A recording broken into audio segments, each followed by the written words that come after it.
Overview part 2.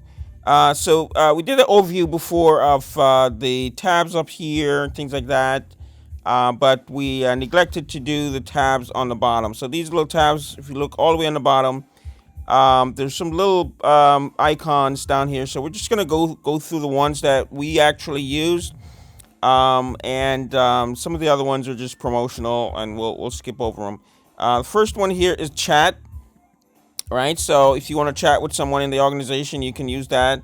There's channels that you can set up. We don't have any channels set up, so we don't use that. And then this one right here is just contacts. If you're not chatting with somebody and you need to find them, they would be on this list right here, and you can find them and start chatting with them. So that's the left side. You move over to the right side. There is visitors online. We don't really use that.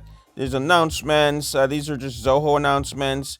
Ask Zia is basically if you have a problem, you can basically ask the chat bot, and you can get like some articles and things like that to help you out with the CRM. We don't use Motivator. There's sticky notes that you can use, and then there's Zia.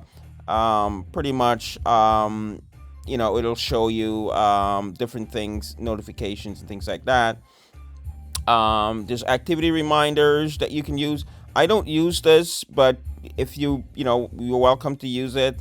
And then this is basically very, very important right here. Recent items, because this is basically if you just talked to a customer 5 minutes ago and now you're on something else and you want to find that guy real quick, you just come back here, click on it. It'll show you the last 20, 30 things, maybe about last 10, 12 things. And it will pop up here, and it's very, very useful. So just keep that in mind.